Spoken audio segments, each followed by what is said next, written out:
여러분 안녕하십니까? 최석태입니다. 여러분, 저는 북한을 나라라고 보지 않습니다. 아주 범죄 집단이라고 봅니다.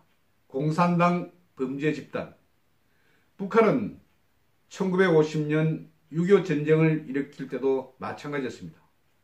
1월 새벽 4시에 선전포고도 없이 남쪽을 향해서 저들의 탱크를 들고 침략을 한 것입니다. 수도 서울이 3일 만에 점령을 당했습니다. 그리고 2019년 5월 4일 이날 토요일입니다. 토요일 오전에 또다시 도발을 감행한 것입니다. 북한은 강원도 원산 호도반도에서 오전 9시 6분에 궤 발사체 여러 발을 쏘아 올렸습니다. 무려 21분간 진행된 일입니다. 저는 왜 북한이 이런 짓을 한지 모르겠습니다.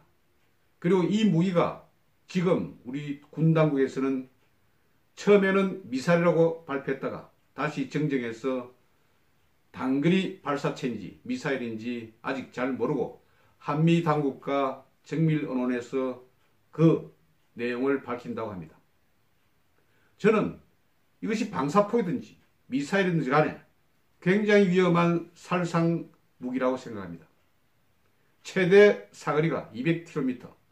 만일 이 무기를 우리 쪽을 향해서 발사했을 경우에 엄청난 인명피해가 날 수가 있습니다.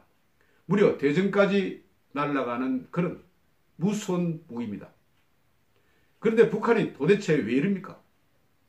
지금 문재인 정부 출범한 지 2년이 다 돼갑니다만 얼마나 저자세로 북한에 대해서 그냥 저자세로 일관하지 않았습니까? 문재인이 판문점에서 김정은과 만나고 또 평양에 가서 같이 카프레이드도 하고 손을 잡고 악수를 하고 난리를 펼쳤습니다. 평화 무드를 조성했습니다. 그런데 왜 북한이 이런 짓을 벌이는 것입니까? 실제 북한이 여러 정황이 있었습니다. 요즘 한국에 대해서 이상한 태도를 보였습니다. 그만큼 자기를 잘 돌봐주는 문재인에 대해서 어떻게 이야기했습니까? 오지랖 넓은 중재단이 뭐니 이렇게 폄하를 했습니다. 그리고 간간히 우리 쪽을 향해서 날카로운 목소리를 날렸습니다. 그러다가 이번에 또다시 발사체를 쏜 것입니다. 이것이 미사일이든지 간에 또는 방사형이라든지 방사포이든지 간에 굉장히 위험합니다. 최근 군사 전문가에 따르면 방사포에도 GPS를 단다고 합니다. 그러면 이것은 거의 미사일과 진비 없이 정확하게 목표물에 날라 떨어지는 그런 무기가 된다는 것입니다. 정말 위험한 상황입니다. 그런데 지금 문재인 정부 하는 태도가 반응이 굉장히 미지근합니다. 이런 상황이 났습니다. 그동안에 북한을 어르고 달래고 북한 바라기를 하고 만나고 또 쓰다듬고 이렇게 했는데도 불구하고 또다시 이런 사태가 불거진 것입니다.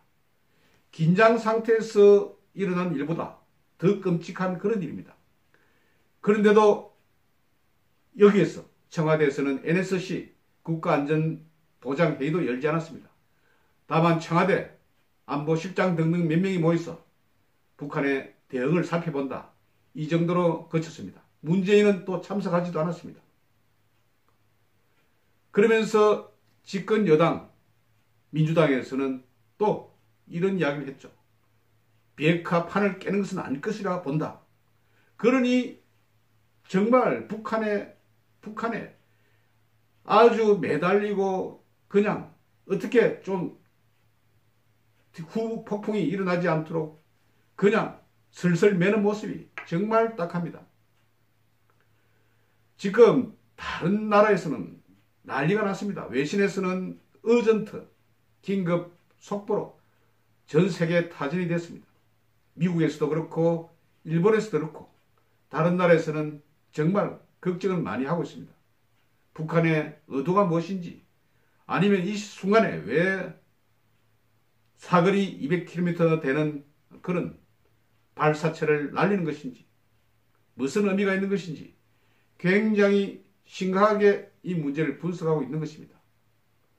그런데도 정부 여당에서는 별것 아니다, 별것 아니다. 이런 식으로 국민들을 계속 속이는 듯한 그런 느낌이 납니다. 만일 말입니다.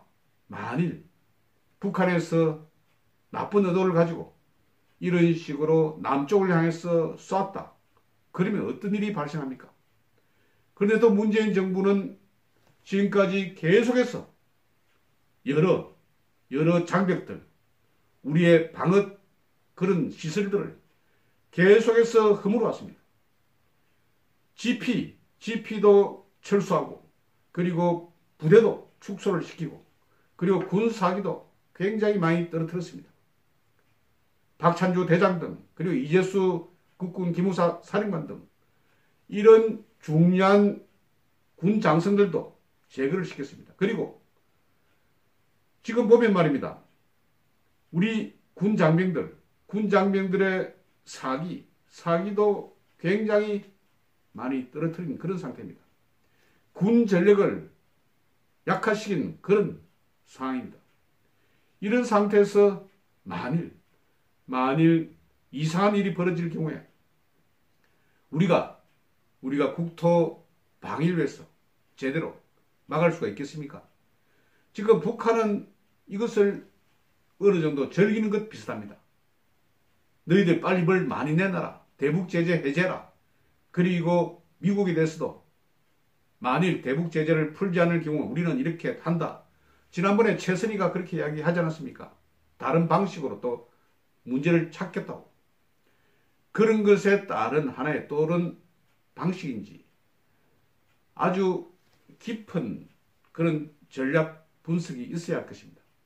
그런데도 NSC 이런 회의도 열지 않고 또 문재인은 토요일이라고 휴가를 갔는지 그건 잘 모르겠습니다만 이런 회의에 얼굴도 비치지 않았다는 것입니다. 저는 이런 상황이 정말 걱정이 됩니다. 지금 미국이라든지 이런 데서는 굉장히 한국에 대해서 불안한 상황으로 보고 있습니다. 최근에 여러 우리 서방 동맹국 간에 벌어지는 군사훈련에서도 우리가 따돌림을 당하고 있습니다. 이런 상황, 지금 또 일본하고는 얼마나 또 사이가 멀어졌습니까? 일본도 국가 방위에 굉장히 필요한 그런 존재입니다. 일단 유사시에 일본에서 발진한 여러 전략 무기들이 일본을 기점으로 해서 우리 한반도로 그렇게 들어올 수 있는 그런 중요한 군수 전략 기지입니다. 그런데 지금 보면 굉장히 냉랭한 그런 상태입니다. 저는 정말 걱정이 많습니다. 만일 이것이 미사일이고 또는 방사포 300mm 대구경 방사포이든지 간에 굉장히 위험한 전쟁 무기임은 분명한 사실입니다. 그런데도 비핵화에 큰 타격이 없을 것이다. 계속해서 긍정적으로 이야기하는 그런 모습. 그리고 그 사이에 얼마나 국민들의 의식을 흔들려 놓았습니까?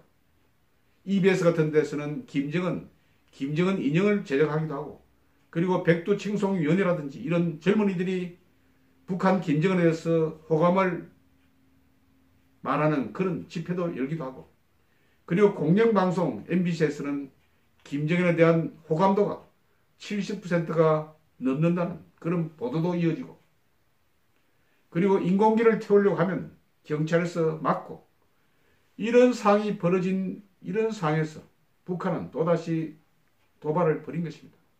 어떻게 돼가려고 이렇게 지금 나라가 혼란스럽습니까?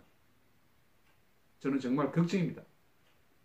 매번 겪는 일이지만 북한의 도발은 항상 계획적이고 의도적이고 그리고 우리 대한민국을 분산시키는 의식적으로 분산시키는 그런 음모를 꾸미고 있는 것입니다. 이번에 한 방 또 쏘고 다음에 또 어떻게 할지도 모르겠습니다. 물론 미국에 대한 불만도 있겠죠. 또는 문재인 정부, 문재인 정부에 대한 불만도 있을 것입니다. 그렇지만 중요한 것은 이런 무기들이 바로 사람을 죽이는 그런 아주 무서운 살상 무기가 될 수 있다는 것. 만일 말입니다. 여기 포탄에 어떤 생물학, 세균전을 필요한 그런 물자를 담아서 남쪽으로 쐈다고 할 때 그 피해는 정말 엄청날 것입니다. 우리 국민들이 걱정하는 것이 아니고 지금 미국이라든지 다른 서방 세계 국가에서 오히려 한국을 걱정하고 있는 그런 상태입니다. 제발 정신을 좀 차립시다. 그리고 좀 우리 모두 국가 방위의 중요성을 생각하도록 합시다. 오늘 5월 4일 북한에서 이상한 발사체, 이것이 300mm 대구경 방사포인지 아니면 단거리 미사일인지 정확히 알 수는 없지만 굉장히 위험한 그런 살상 무기를 쐈다는 것. 어떤 무기 시험 대책인지는 모르겠지만 이것이 우리 쪽으로 돌아올 때는 우리에게 큰 인명피해를 입힐 수 있다는 그런 사실을 여러분께 또다시 한번 제가 경고를 드리는 것입니다. 정말 국가 안보는 빈틈이 없어야 합니다. 걱정입니다.